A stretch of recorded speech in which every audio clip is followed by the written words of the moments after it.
So we're going to begin that now. So again, I'd like to welcome everyone to this first in our 2022 series of the CAWASA Wednesday webinars. And I'd like to welcome everyone and trust that you are all well refreshed and ready to take on the challenges in our fight against the COVID-19 virus, and as well to help keep our communities safe and well. I was saying that I'd like to thank especially Valerie Jenkinson, of the chair of the Operators Without Borders, for finding us our guest presenter today, who is Mr. Skylar Lipson, who entered the water and wastewater field as an operator, overseeing a rural water district in his hometown in Kansas. In his experience, he has overseen nearly all levels of water and wastewater treatment, including private management, compliance monitoring, and daily process control. Currently, Skylar holds every available water and wastewater license that is issued in Georgia.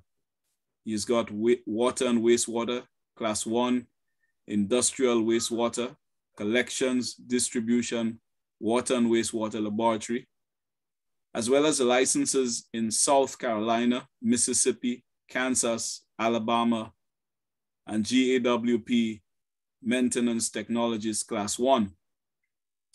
GAWP, GA, that's Georgia Backflow, and a level 4 professional operator in water. Skylar was the maintenance program director for GAWP and a training specialist with GWWI. He's now employed by Harry Warren of GA as a product specialist, trainer, and outside sales. I'd have much pleasure in welcoming Skylar Lipson to our virtual session today, and I hand him the floor. The floor is yours, Skylar. Well, thank you so much for that introduction. Gosh, it's an honor to be here with you guys today. I always like to start off whenever I get a chance or an opportunity to just take a brief moment and, every single one of us that works in this industry has to have a certain passion and drive to serve others and to serve our communities. And so I always like to take a moment and truly tell each and every one of you here, thank you for what you do, what you are continuing to do. Granted, the sacrifices, but without us, there would be no medical. The only difference between anywhere that is prosperous and developing is their utilities. And so I always like to take a minute and say thank you to each and every one of you. Like I said, we've come through and hopefully are moving through some of these kind of harder times with the pandemic and the different levels that we've all been having to deal with that on. But I do know our operators, in a time when they were tested, we have seen our operators rise to that occasion, and that's been a very great moment, and I think a bright moment, if it were, during these last couple of years. So. I'm going to be able to talk to you guys a little bit about my journey towards professional operator licensorship. So I like I said, thanks for that introduction, Ignatius. I started out in a small rural water system. Had no idea what this industry had in it. I was actually came out of the construction and trades field. My dad did general contracting work, and so I was always working with him.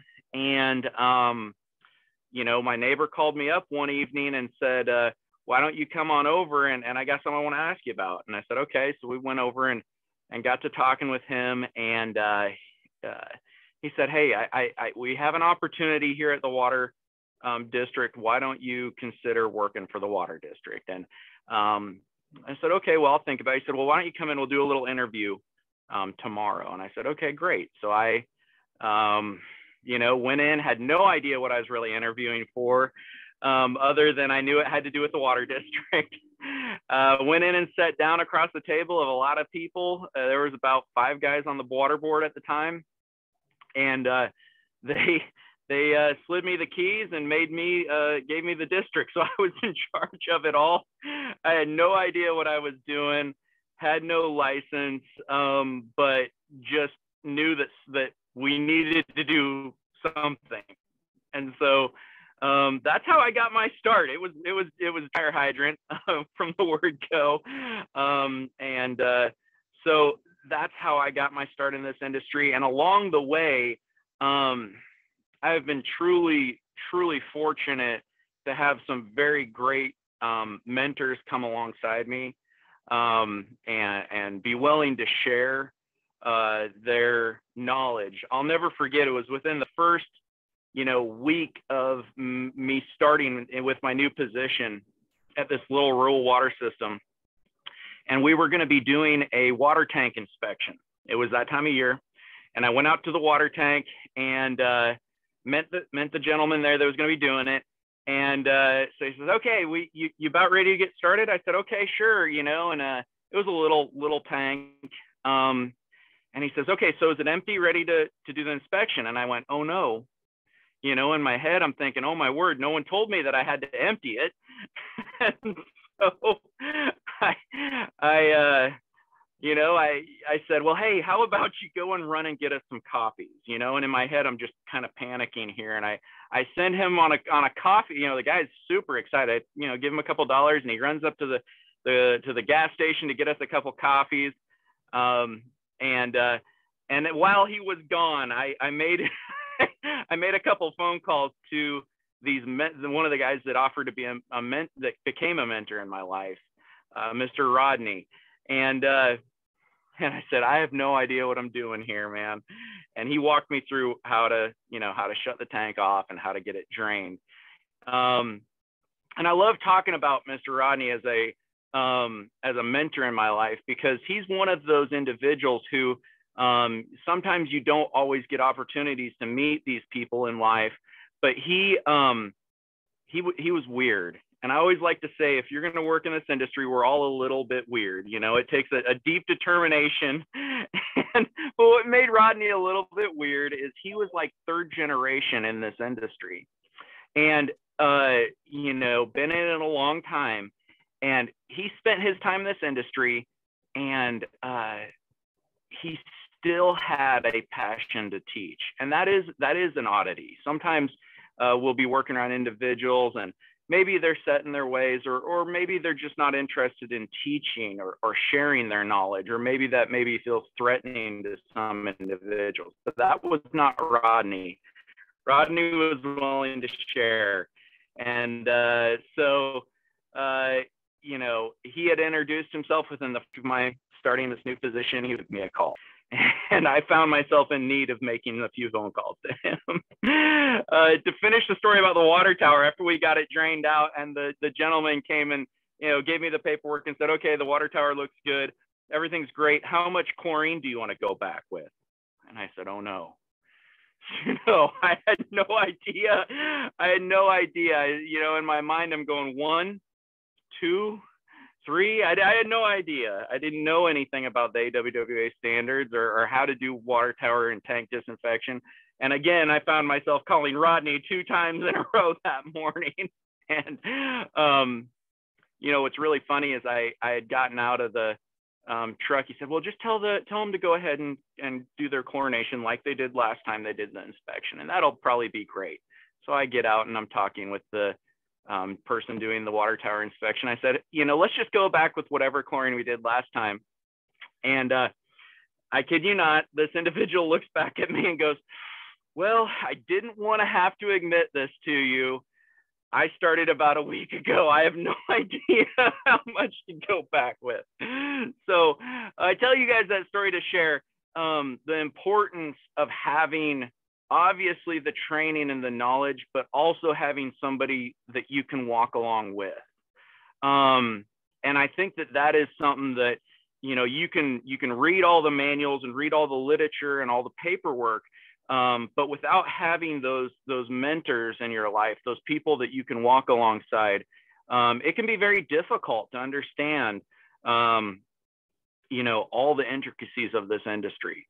You know, I had some very wise advice early on in my career.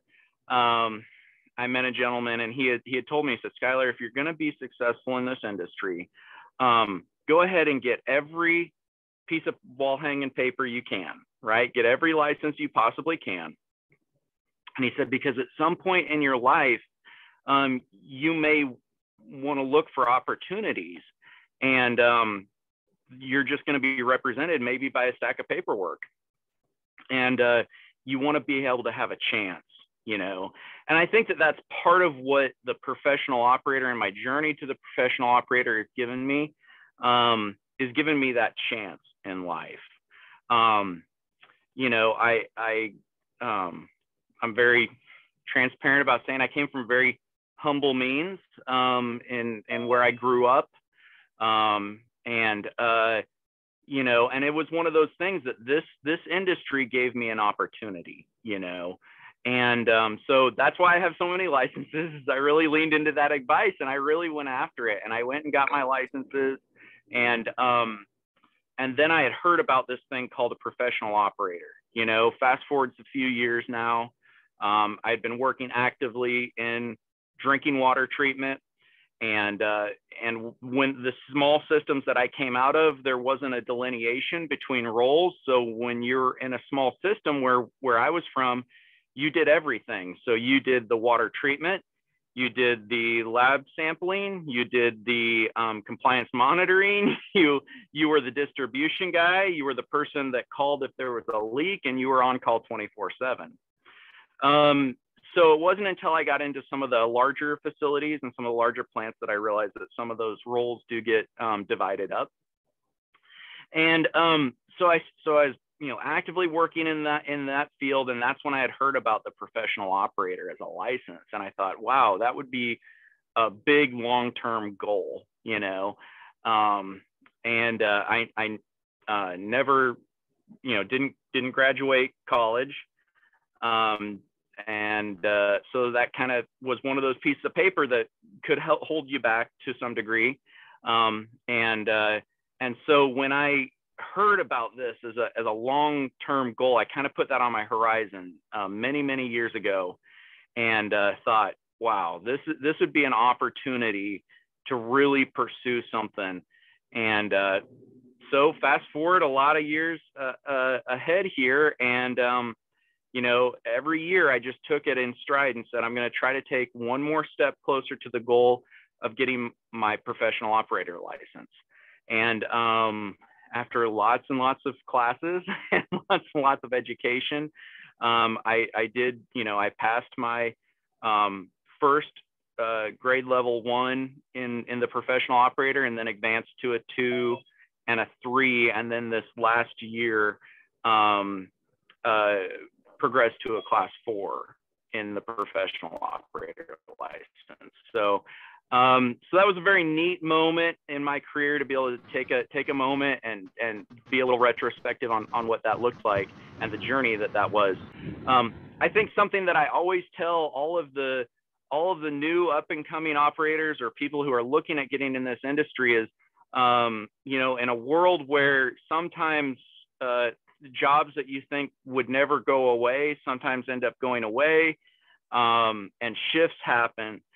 Utility work is one of those works where you will always have a job. Everyone always has to have it. It's always a necessity.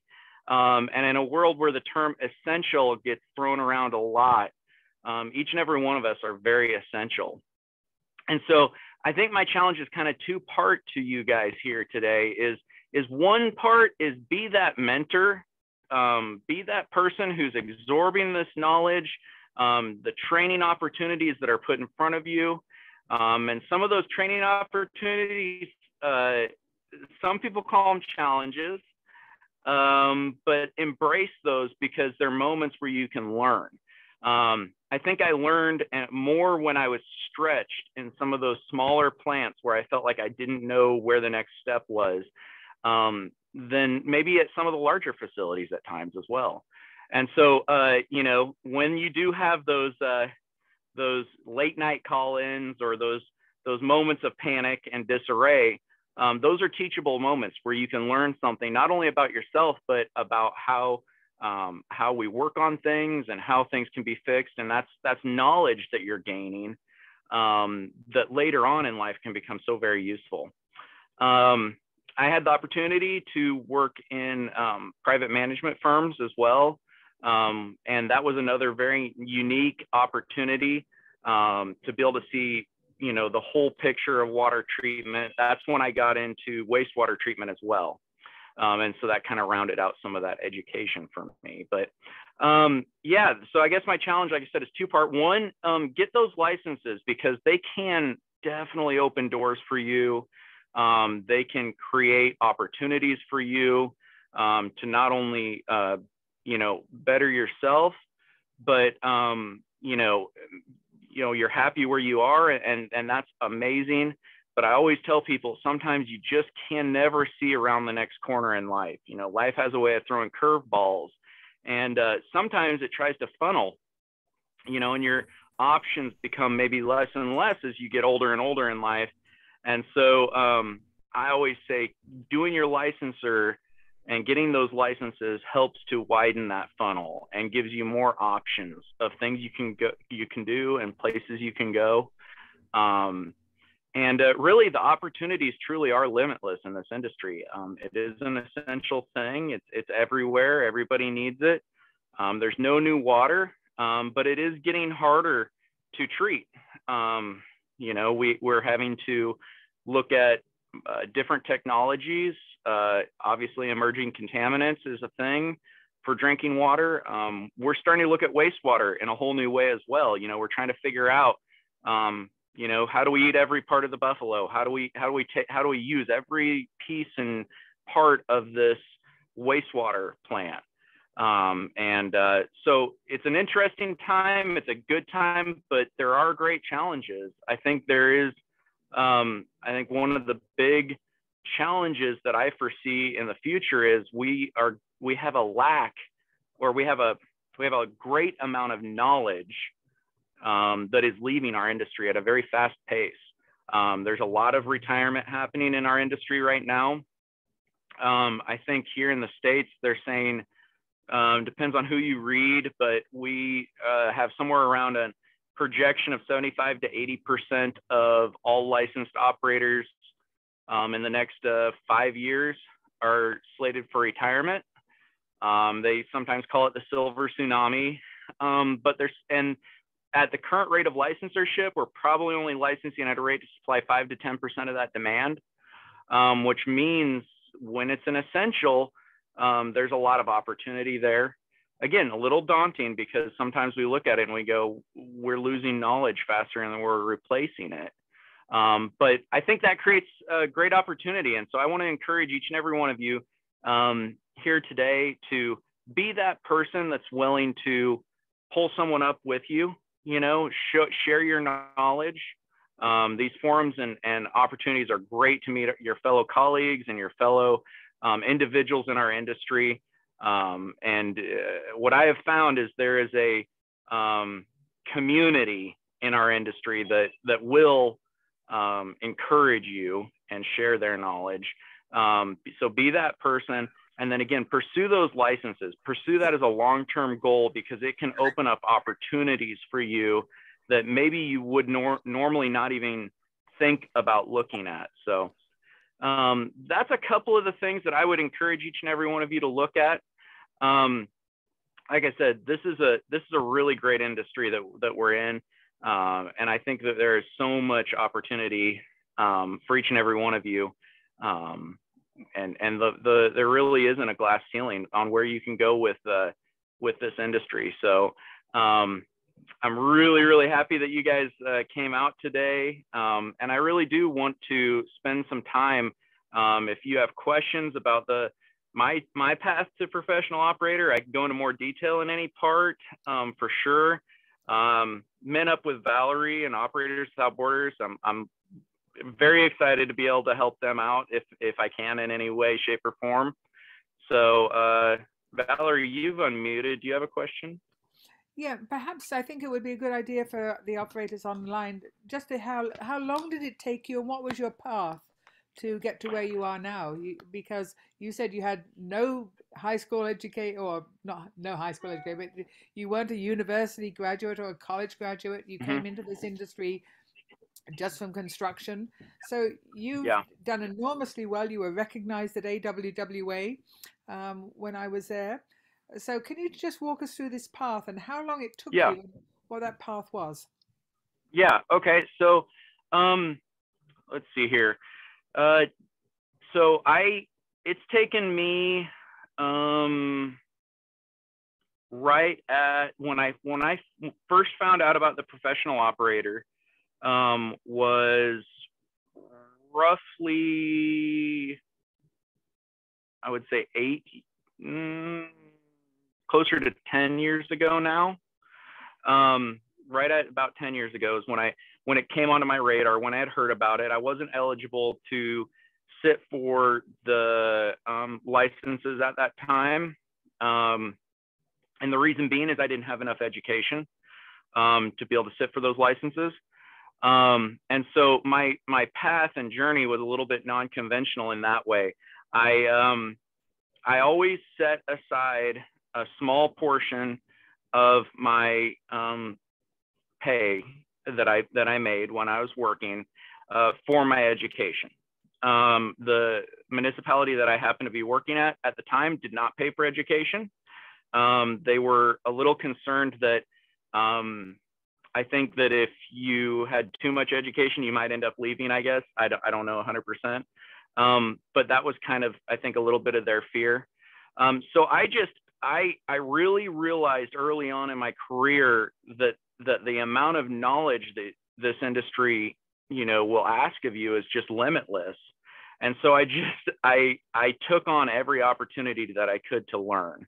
And so I actively started looking for somebody like Mr. Rodney. Took me under his wing early on, and he showed me a lot of the physical things of doing our job, how to do this sample, do this, whatever. The book education, again, I would purchase my own training materials and then looking all the time for training materials. This is back, I guess this was long enough ago that there was a thing called the internet, but it wasn't it wasn't like we were doing this today. And so we are actually very, very blessed nowadays to be able to have access to information in the way we are. And so I set small goals. So I said, okay, I want to progress my state licensing. So I'm going to slowly start progressing my state licensing. And every time I progress my license or worked on another class to be eligible to progress my license, I would document that education in my professional operator portal, again, when I'd finally heard about it. And that became a great repository for all of my trainings and all of my, whether it was a one-day training or whatever it was. And so I would document all those in there, and those start adding up towards your eligibility to be able to sit for the license. And so it was a fairly long path for me, I think, because I didn't have the college education. And you kind of joked about the high school thing or whatever there, Valerie, but really and truly, I had to get a high school transcript because I had a real hard time with the sit down, be still thing in high school even. And so I went out and started working on the construction crews and then had to circle back on the high school education part of it. Math was not easy for me, did not come easy for me. I always had a problem with it. I thought, I can never be good in an exam setting. I can never sit for an exam. I'm not a good test taker. I had a lot of that negative self-talk, going on when I thought about pursuing my licensureship. But then it finally clicked with me one day, because I had another good operator who let me learn from them. He said, Skylar, you know how to do this work. We can actually go and measure all this stuff with a tape measure. We can actually go, these aren't made up numbers. These are real. So when you take the exam, you're being tested on real things that you really do. And it was like, oh, and it all of a sudden made test taking a little less stressful. And so what I tell all of my students is, and I really do mean this, if someone like me can, progress as their licensor, everybody can. The only difference is that I made a decision, and I can go right back to the moment that I made this decision to actually pursue the professional operator license. I had just had my first child, and I remember thinking, I was newly married and had my first child, and I remember thinking, okay, I had figured out in life how to take care of me and my wife, but now I have another one to take care of. And I thought, I need to do something better. I need to do something more. And I don't know how, because I don't have a college education. And I felt like all I've done is work in construction and frame houses, and whatever else could I possibly do, right? And where could I go? And there was a moment that felt a little helpless. But really, I remember that moment. I remember thinking, okay, this is going to be like eating an elephant. I'm going to do it one bite at a time. And so I had made a decision that I would take 1 hour a day, every single day, and I would try to spend 1 hour studying for the next goal, which would be a license, because a lot of my state licenses were on the way to my professional operator licensureship. And so I would always be studying for that next license. And along the way, I was accruing the education I needed to be able to pursue my professional operator license. And so I did 1 hour a day, no days off.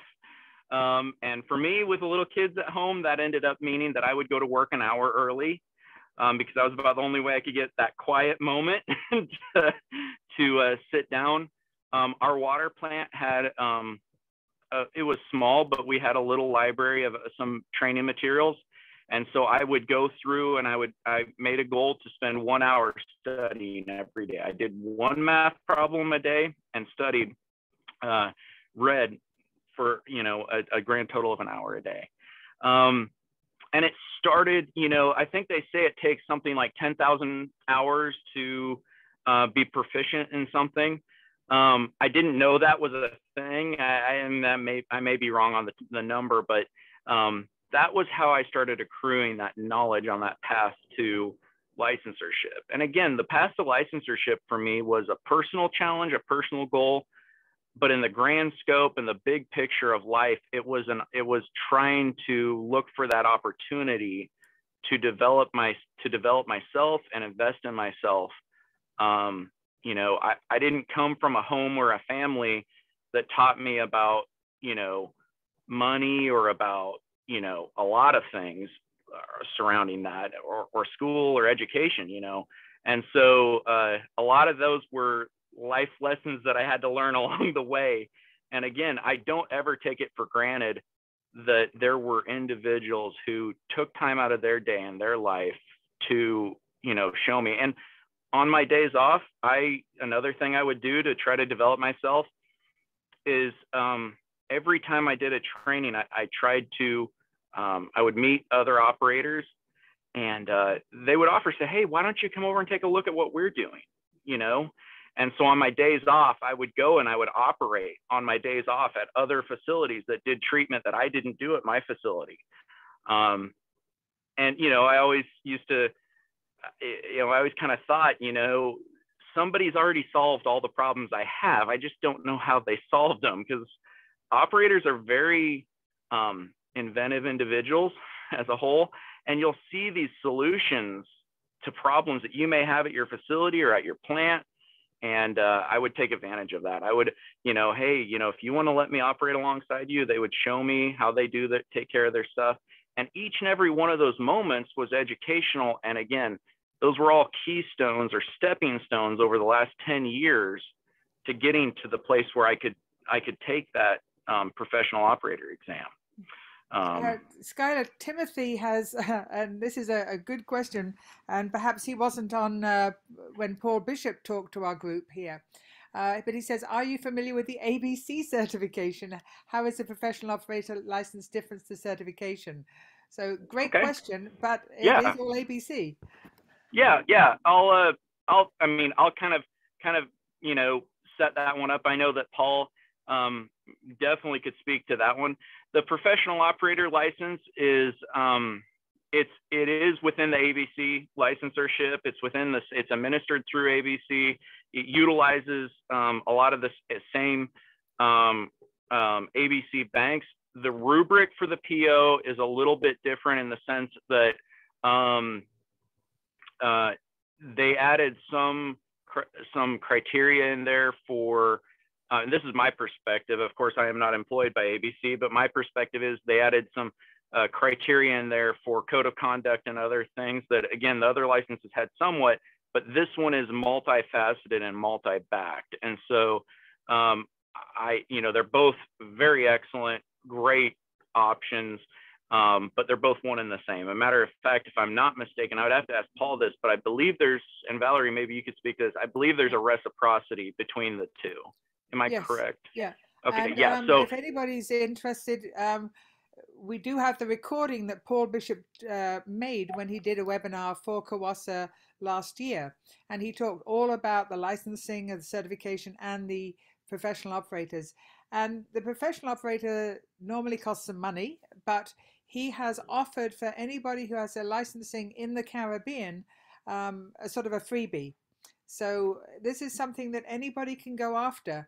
And in developing countries, Paul has offered to really step up to the table and allow this to go ahead without all the fees that are normally part of that. Oh, you should, every single person on here, please take advantage of that. I can tell you from firsthand experience, it took a lot of paychecks of me saving up my $5 per paycheck. So that's how much I put aside per paycheck to be able to get to a place that I could even consider sitting, because examination and fees are very expensive when pursuing licensureship. So that's an amazing opportunity that you guys are being given there. Yeah. So I think it's something and CAWASA is the ABC certifier in the Caribbean. So we have all the right people around the table. So anybody who wants to pursue that should get hold of Suzanne Joseph or Ignatius and say, okay, how do I go about doing this? Listen to Paul's broadcast, but we can certainly take your head. One of the things you talked about a lot, Skylar, was mentorship. And that's been very, very important in your career. And I've just had an idea because with Operators Without Borders, and Skylar is now one of our volunteers, we have 60 or 70 volunteers who are willing to go to disaster areas to help utilities rebuild. And they also do training. But there's not a lot of work for many of these operators, and they're dying to help. They are very, very experienced. They have their licenses. Some of them are level 3, level 4 with water, wastewater. If any of you are interested in having an outside mentor, I can match you up with a mentor. Somebody who has, Skylar said, when you've got a question and you're scratching your head and you don't want to perhaps ask somebody in your utility and sound silly because you don't know the answer. But if you're interested, we can match you up with somebody. And with WhatsApp, it's so easy in communication these days. So Ignatius, that's something that's just come across my mind as something that Operators Without Borders could very, very easily facilitate. So any operator who wanted to, I don't know if Tesla Francis is on the line right now, or Elvin Jordan from Barbados. But when we were down there, my colleague Don Deegan, he took those two a little bit under their wing. Same actually with the fellow who's now the general manager, CEO of the Jamaica Water Authority, Mark Barnett. And we often used to have conversations weekly or, at least monthly with these people, shooting ideas. How do I go about doing this? I want to further my career. How do I, we help doing mock interviews.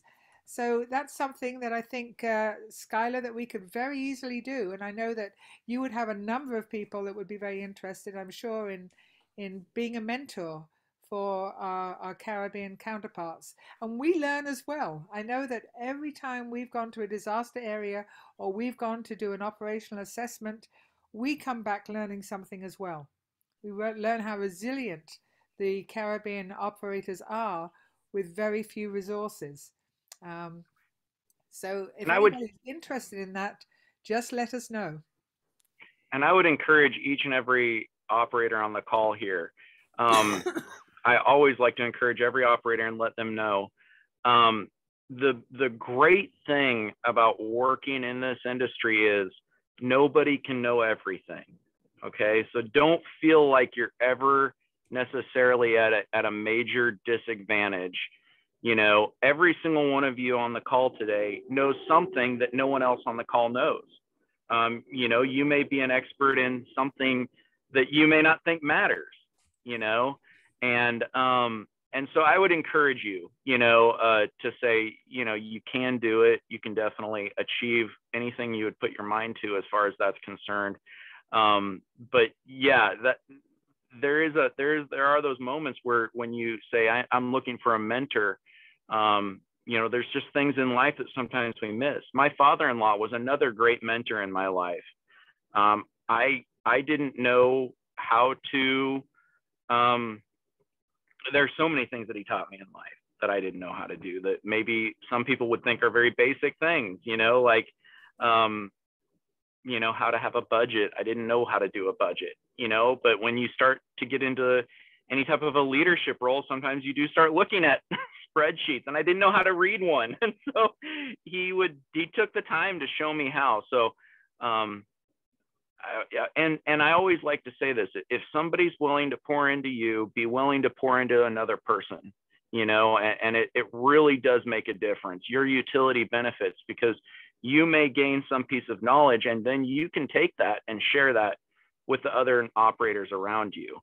And that to me is another thing that helps you in your personal career and your personal development, being known as an individual who lifts those up around them and doesn't pull others down. I know that sounds a little bit trite, but it is a big deal. And when they're looking for the next group of leaders, that becomes a big deal for sure. Well, thanks for that, Valerie, and that intervention, and from you as well, Skylar. It's something I think I had actually made a note when you spoke a lot about in your initial remarks about mentoring and how you were mentored and tutoring. And I think that's a welcome opportunity, not only for, I think, of course, Valerie always has some very good suggestions and is very resourceful in trying to mobilize support for us in the Caribbean.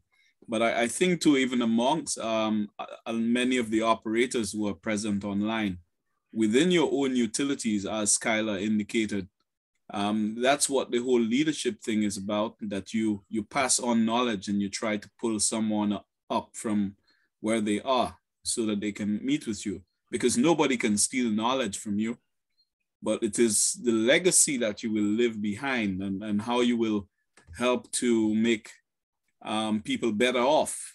And if everyone around you is getting better off, your whole organization becomes better. So I think it is something that is worthwhile giving consideration.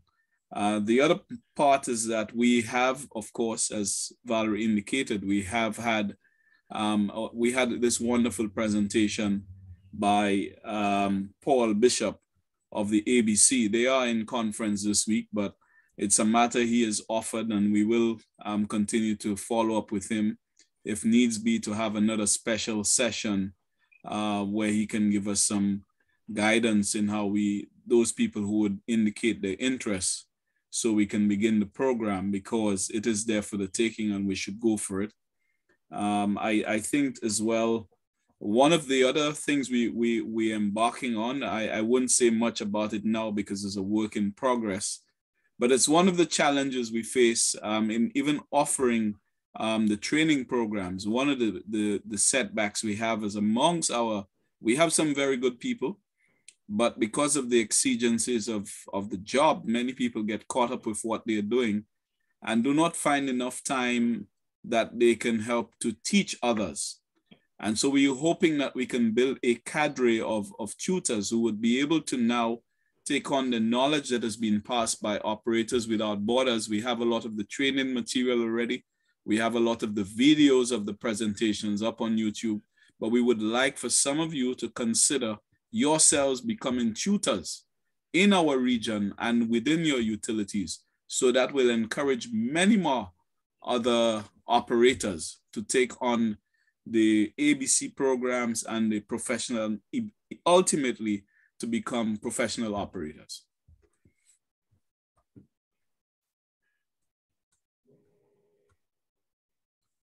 Over to you, Skylar. I didn't want to take. Nope, Valerie, you're muted. I think you're talking, sir. Oh, Valerie. I saw Valerie was talking, but I think she's muted. Yeah. Yeah. Actually, most times, most people want me to mute. So we've got a few minutes left. If anybody has some questions of Skylar, I really wanted Skylar to come and talk to you today because he holds so much passion. I met him at the American Waterworks Association conference where he was being pinned in front of all the dignitaries as a professional operator. AWWA has this pinning ceremony every year at the conference, and the president and the executive director of AWWA and WEF were there. So it was a really big deal. They had food and drink there, and there was this pinning ceremony, and Skylar got up and talked after he had been pinned and recognized, and I was just really taken by the passion he has and what he said. So I thought that for many of us who think, okay, how do I get ahead in this industry? How do I move ahead? To have somebody who started literally at the bottom, not knowing what they were doing, and now holds a very distinguished position in the industry and is a trainer as well. To see that somebody can do that, I think, is very encouraging for all of the operators that I work with. So if anybody has any questions, now's the time to take the opportunity to ask Skylar anything you'd like to ask. And I know you're shy, but speak you up. can type the questions in the chat as well. If you don't want to, you can type them directly to me. If you don't want everybody to hear your voice or to see what you type. But we are open to hear from you. But I'll certainly tell you that Paul Bishop as well has offered that, anytime we have had or we have professional people who have qualified and become professional operators based on some of the qualifications you have already obtained in your level 1, 2, and 3 and so on. All of that will be taken into consideration. And once when we have, a number of people who need to be pinned, he will personally make his way down or get a representative down to the Caribbean to do the pinning for us, and give us support in doing so. So we're hoping this is something that we can achieve in the very near future. And I know some of our enthusiasts online who already have indicated the interest, but I wouldn't call names, but I would want them to go even further so that they can themselves become mentors and tutors. So that would be my big wish for this year. Awesome. And ultimately, yes, absolutely, it benefits you, and that is 100% awesome. At the end of the day, it really, truly does benefit. I loved what you said, Ignatius, on leaving a legacy, and it benefits your communities that you're in as well. I know personally as an operator, when you in the Caribbean win, when we do a pinning, or when you guys are recognized in the Caribbean, that's a win for every operator in the world, because that's what it's a common goal that we all share and we all hold, is we want to have safe, clean water for our communities. I had heard a statistic at one time, and I believe it's true, that the same amount of people who pass away every day from cancer, pass away from unclean water. But the difference is we've actually cured the water issue. And it starts with each and every one of us deciding to do better, right? Every day we try to do our treatment better, to learn, to pass on knowledge. And so, so yes, develop yourself, invest in yourself, because it ultimately, it helps your communities that you live in. And that's a big deal. That's a very, very big deal. Yeah, as you rightly said, in fact, I recently, well, in some program, I was saying to someone who would ask about, I think it was about people, chlorine being used to treat water, and how chlorine can be carcinogenic. And I said that one of the things about this is that if we go back the years, at least when many of us grew up, as kids in the 60s and 70s, in the tropical countries in particular, we were rampant with cases of highly infectious diseases or waterborne diseases. And today this is no more, and people are living much longer. So if people were dying even before they got to 20 and before they got to 50 because of poor quality water and other environmental factors, the fact is that today, because that water is treated because of the work that you are doing in the water sector to give people better quality of health, it means people are living longer.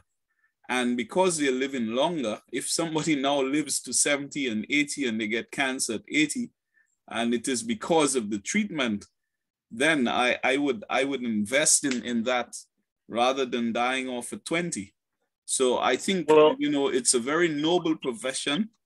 And I think, as one person once said, about people who make running water run, it's one of the most noble of professions that you can be in.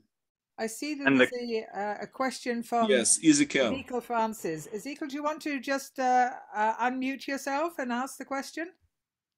It's always nice to hear from everybody. Okay, good day, everyone.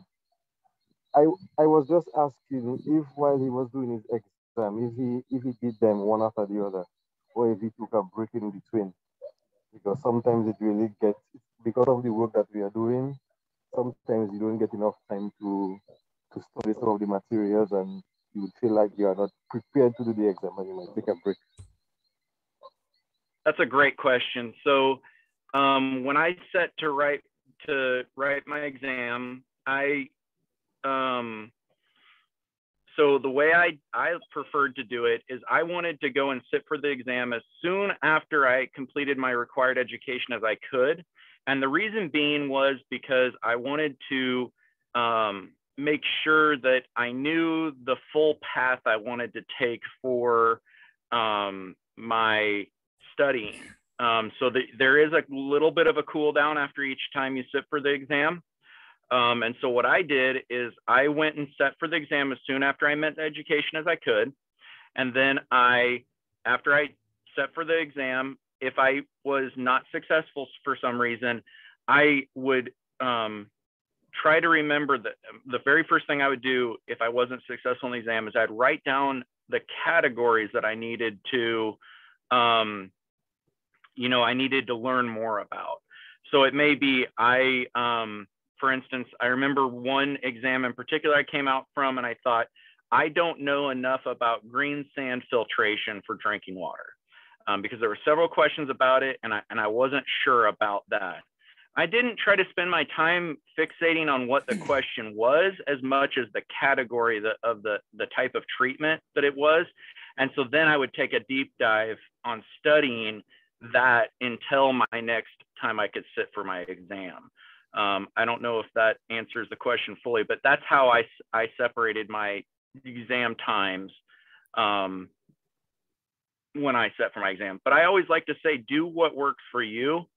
I think there is a mandate as well. Ignatius, you'd know this probably better than I.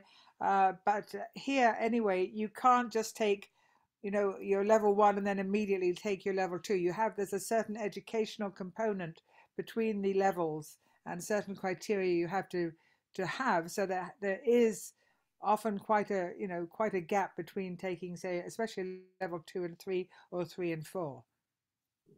Yeah, usually for us in the States, ours is a little structured based around years of service as well. So what naturally ends up happening is most of our operators, when they advance their licensureship, and the professional operator license is the same way, it does have an education and a years of service requirement there. And there are some substitutions in that rubric that can be made if you have a lot of education, but not as many years of a service, or you have a lot of years of service, but not as much education. There is some counterbalances there. But because of the way that that's structured, it tends to create a schedule, right? That you would sit for one license level, and then there would be a natural gap because of time in the industry that you would need to have. So usually, generally speaking, it's not extremely common for somebody to have all of the education and experience to be able to sit for all of them. So it's very, very rare that I would see that instance. Usually that would be somebody who's worked in the industry for a long time, and has a lot of education, but has never set for any of them. And in that case, even though it is rare, I do see it every once in a while.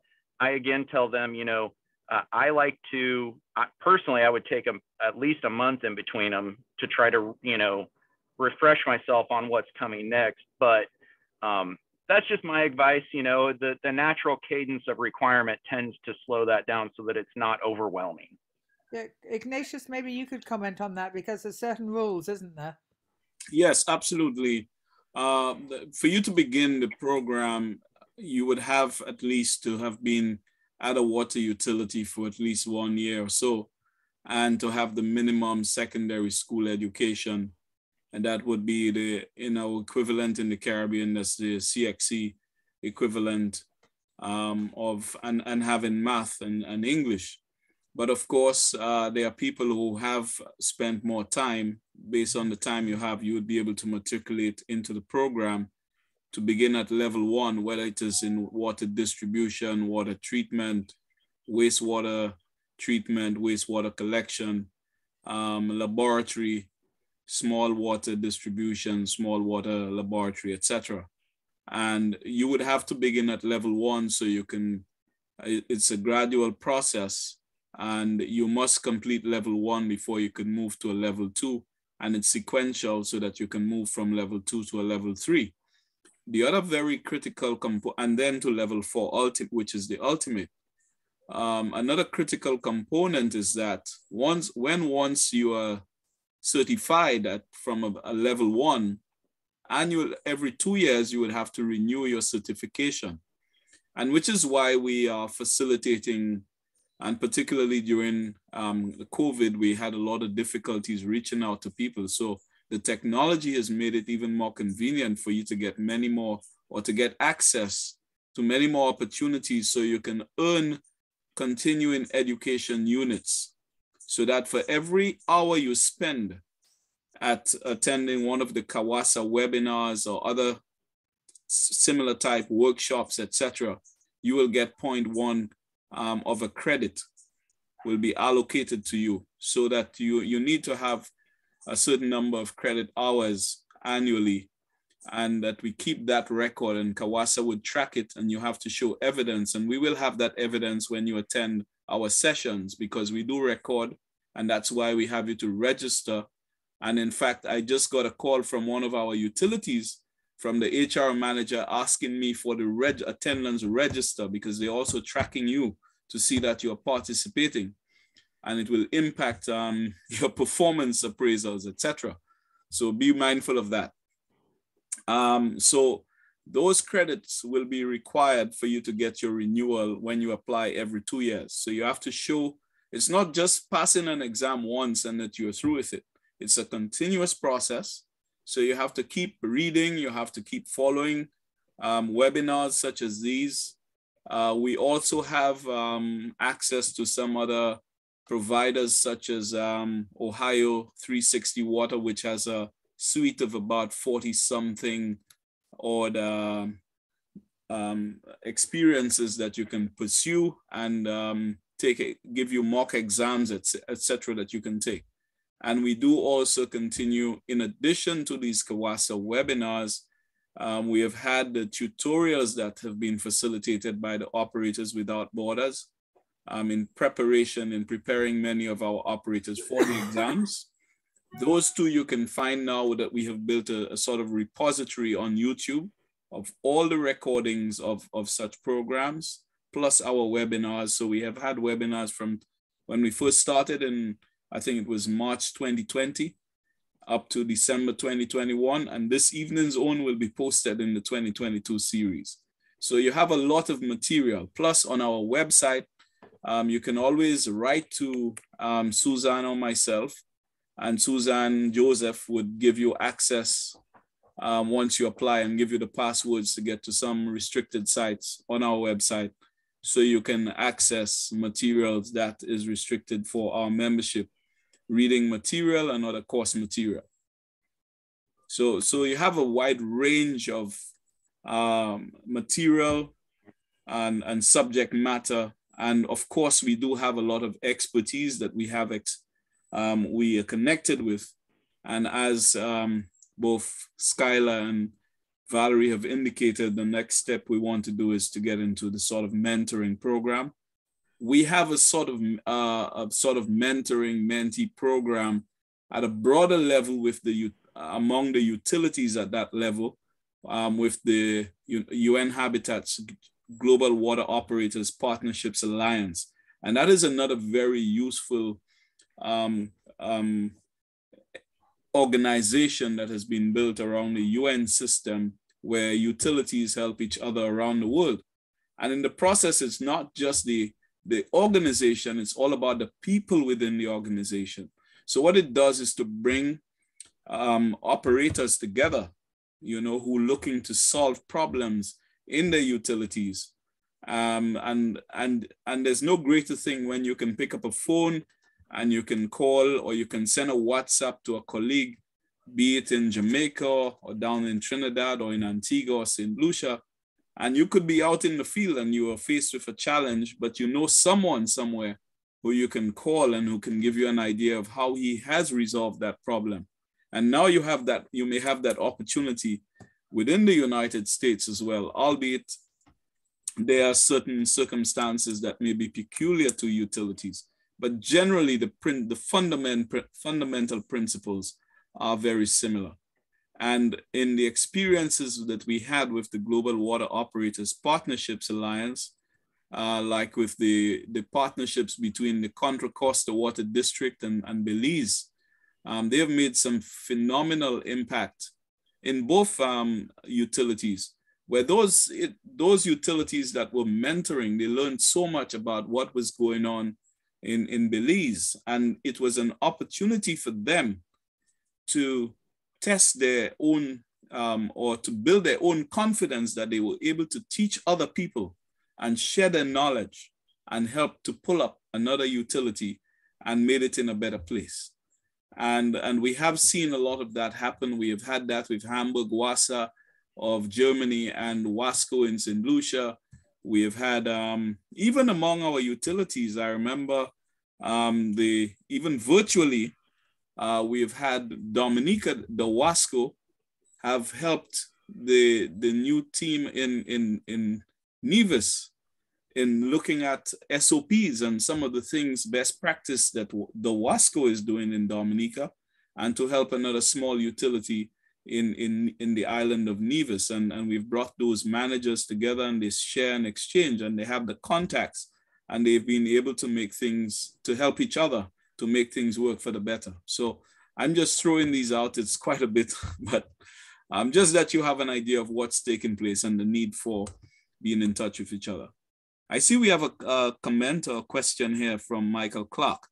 It's been said that plumbers have saved more lives than doctors and surgeons. I don't know if you want to comment on that yourself, Michael. Well, I will say this: when we started treating water and performing water treatment, the current data on infantile mortality rate was cut by roughly 2/3 when we started treating water. And we extended life expectancies by about 1/3. No greater impact in all of human history has been made since we started treating water. And there is no such thing as new water, right? You know, water is always there. So whenever it goes away in the toilet, it's going to come back in your cup at some point. It's just a matter of time. So there is no new water. We're all drinking the same water we've all been drinking forever. So that usually, for my children, that gets a chuckle, because then you know where their minds go. But there is no new water. And so this is a resource that is ever recycling for us, and being good stewards of that resource absolutely has impacted the world. I mean, this is not, I mean, it sounds grandiose, but it really truly is. It starts with every single operator. And that's why when we started this conversation, I love to say thank you to you, because you guys are out there deciding to do the right thing when you do these samples, when you do this treatment, when you look at this water, to invest in yourself so you can overcome challenges and hurdles and things that come up in a day-to-day operation. So really, really great to be with you guys today, for sure. I wanted to say thank you again for that. Well, thank you again. And I think as just to quote you, that there's only one water. And I remember my good friend and St. Lucian, who works for the United Nations Environmental Program in Jamaica, Christopher Cobbin, whose birthday is today, I believe. He's not following the program, but at some point it will get to him, that we wish him a happy birthday. He is one who has always been promoting among the wastewater practitioners that there is only one water, and we have to think of it that way. It is one resource that we have globally, and we have to find ways to make use of it.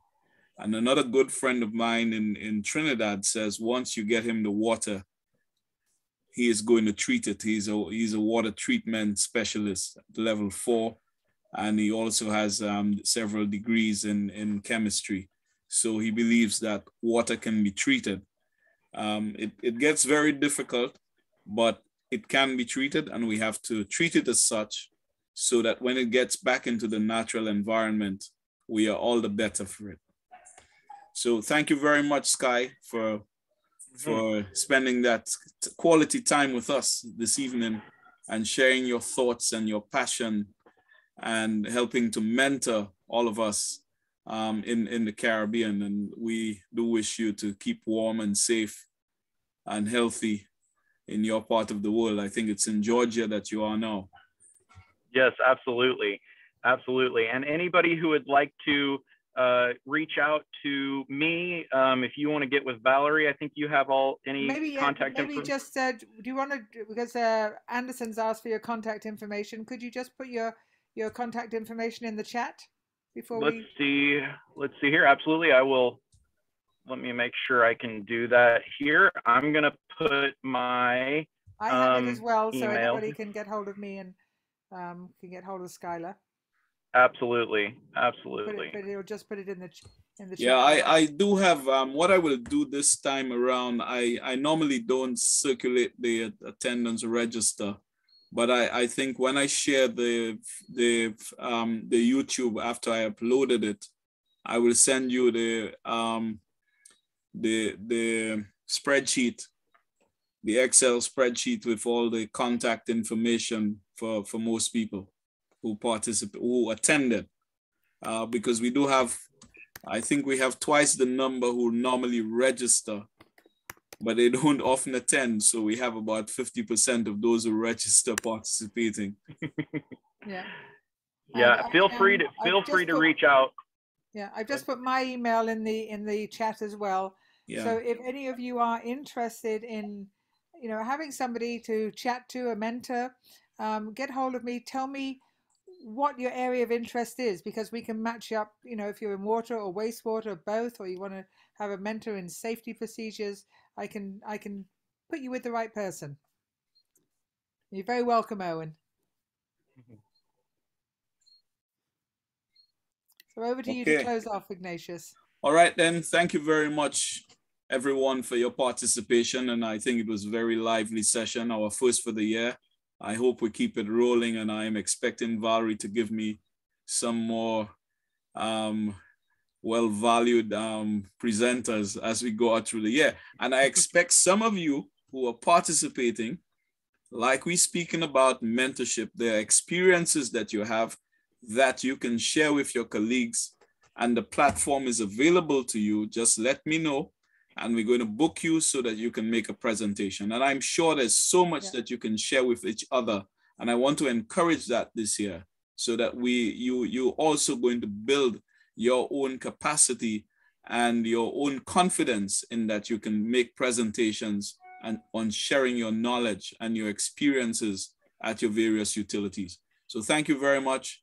I'm Ignatius Jean, signing out from the CAWASA Wednesday webinars, and we want to wish you well and to keep safe and well, everybody, in your daily endeavors with your families.